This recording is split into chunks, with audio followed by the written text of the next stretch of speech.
Welcome to the party. It's your boy Mountain Tent. We're gonna go over the builds that I've currently have and working on, and letting you know exactly where we stand inside of the builds. I forgot to do this on Friday, so I'm doing it now. And I'm gonna post it as soon as I get done. So first, let's go over what we had. We have a Righteous Fire Chieftain. And with the Righteous Fire Chieftain, we were doing very good, moving along. He is pretty much almost indestructible. He's died 3 times, I believe. One of those deaths was me running around and testing something that I heard, and I found out it is very true. Going into Heist and going to the robot one, and then going back and forth through the instance, you can actually get a ton of experience. So I did that, and I was going back and forth, back and forth, back and forth. And then what happened was I pushed it way too far. And there was so many mobs. I think I got hit with something really big and he died. I was not happy with that, but it's one of those, if you're going to play around with fire, you might as well understand you're going to get burnt sometimes. So he's pretty good. Right now he runs with a Stone Golem, runs Righteous Fire, and I use Enduring Cry for regenerating endurance charges, as well as, and I have a total of 8, I believe, or 8 or 7. 7. So I have a total of 7. You'll notice inside I have the Combs Way, and then I also have a okay helmet. It's not a bad helmet. I'm crafting a better one. I'm also using a replica at Zeri, Phobal. That's actually it's actually a really good build. Didn't have any problems with it. But because of the movement speed, this is as fast as he can move. He is really slow, but he's very good against in the heist, for going from the heist, going to the back and going through. I don't have to worry about, I do have a flame dash on him as well, but I don't have to worry about any issues that deal with those big packs of rooms. Most of the time, if I'm just going in and just going out, no issues with that. But if I'm trying to goose it, going back like 9 times, 10 times, you might run into a problem. So that's the first build and the update on him. I'm still playing him, just not playing him as often. The second build that we need to discuss is my Blazing Totem and the Blazing Salvo Totem. Initially, when I first started the Blazing Salvo Totem, it sucked so bad. I mean, I really had issues with him, and I could not understand what was going on, why he was just so bad. But there was a bug in Blazing Salvo which made Blazing Salvo what it was, made it kind of sucky. You'll notice right there that the damage is actually pretty good on Blazing Salvo. Before, I didn't think it had any damage. And so how I play Blazing Salvo is I do just that. I throw one totem out and just keep moving. Throw a totem out and keep moving. This is how I level with when I run a totem build. I just go through, run, toss totems, and keep moving. There's no reason for me to do anything else. So what was going on was, the Blazing Salvo configuration initially when I was running it didn't seem like it could throw on or do any damage. It was like not damaging at all. So I went back and I've gone through and ran through the Blazing Salvo build again, and it actually functions a lot better. So I'm gonna go ahead and I'm gonna put the POB for the Blazing Salvo inside of the YouTube so that you would actually be able to see it and see what how it is. Now I can't guarantee it's going to be a great build because I haven't gone through to in-game to verify it would be very effective in game, but it does seem like there was a problem. It is much better in its configuration. The third build that I ran this league is a Necromancer. It's a SRS Necromancer. It's popcorn. So I got minion instability. I'm blowing them up. I'm using multiple different things to enhance the damage. She does very well inside of running. I have zombies as well as I have specters. Inside of it, I am running a helmet that should be running my specters in it, which I'm running the slave drivers. I am using a siege breaker belt, which helps when my minions blow up and die. So I'm using unleash. They makes the skeleton, the skulls. I have 4 of them because I'm using in my tree.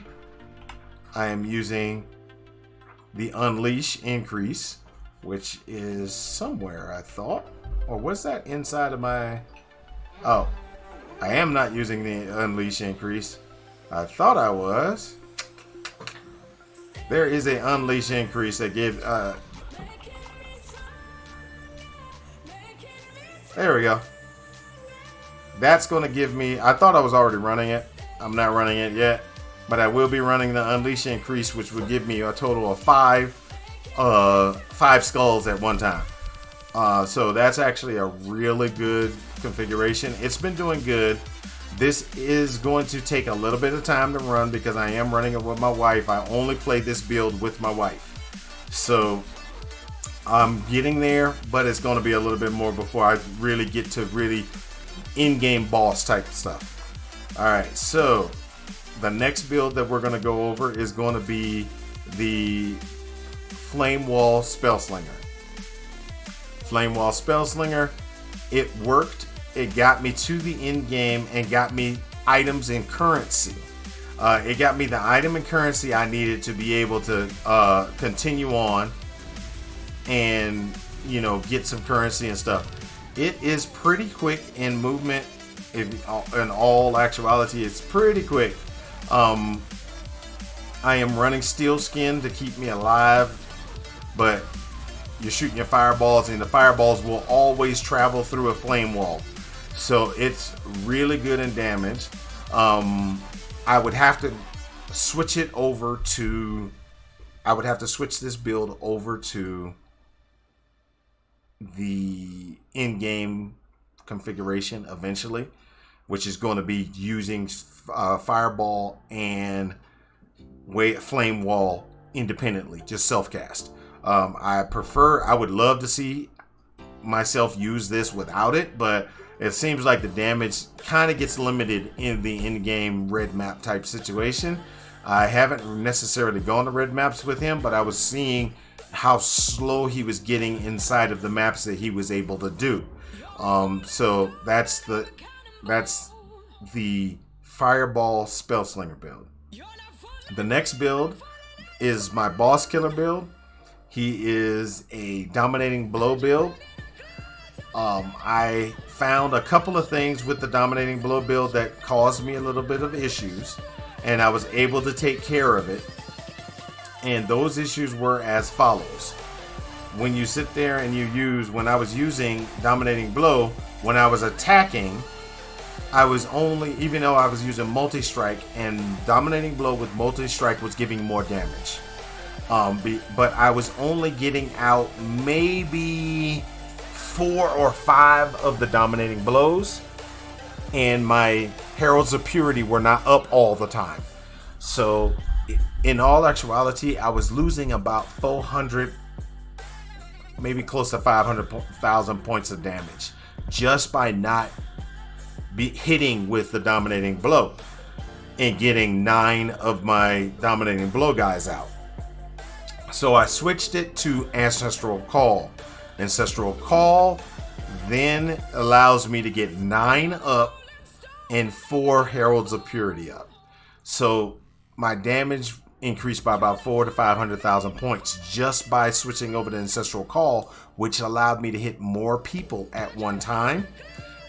The damage went down for Dominating Blow, for the Dominating Blow minions by about 30,000, I think it was. But overall, with 9 of them out versus 4 or 5, and guaranteeing the Herald of Purity being out, damage went through the roof. And I could see it dramatically when mapping and running through maps. Next move we got is the Frostboat. The Frostboat guy that I was running in, that I ran in the Awakener 8 race initially, and then I moved him over to this, to here. He's still a good build. I just I didn't want to run him again. I'm just gonna be honest.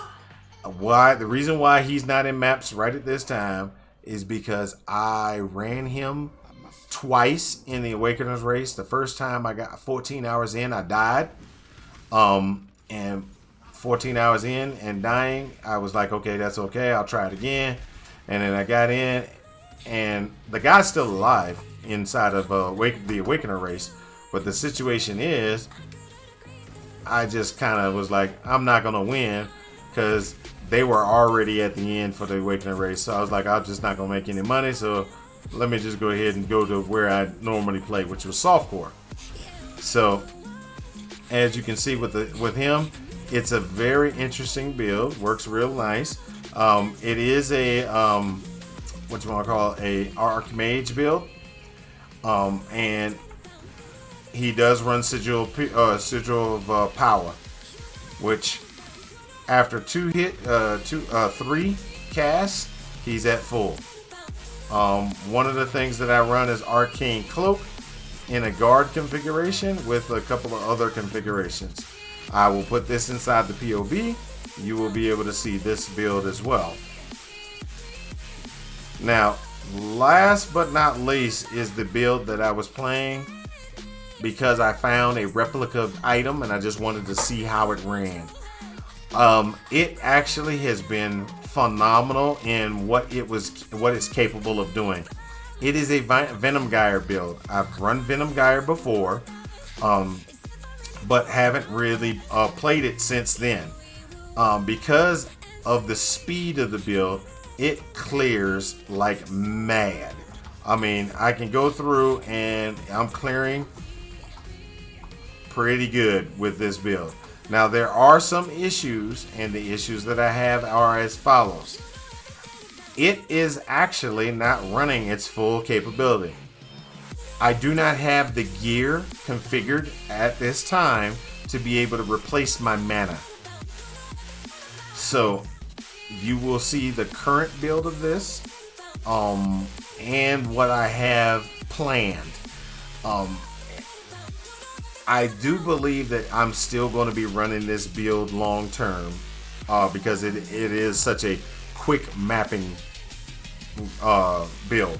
I don't know how well it will do in the higher level maps, but I do have an idea of how it does because when I was on stream, I made a mistake and opened a level 81 Syndicate safe house. I got to the end, to the Syndicate at the end, and I tried to win versus 4. I think it was like 4 or 5. I think it was 4 of the Syndicate betrayal individuals. And I've got most of them down, but I died multiple times. When I say got most of them down, I got their health down to almost nothing. But I just couldn't withstand a single shot from them. Now, that was at that time, I was 2,600 hit points. Currently, I'm at 3,173 hit points. A lot better. But it was really rough running that. And so I believe that I should be able to still continue to take him into yellow and possibly get him into red maps. But those are the current builds I have. If you have any questions, you can always post them below. You can catch me on Twitch at Friday nights, Saturday mornings, and Sunday mornings. I'm willing to stop, talk, discuss the build, discuss why I went a certain route. If you have any questions, do not be afraid to contact me. I hope this helps you in your quest for ultimate power. Y'all have a good one. Talk to y'all later.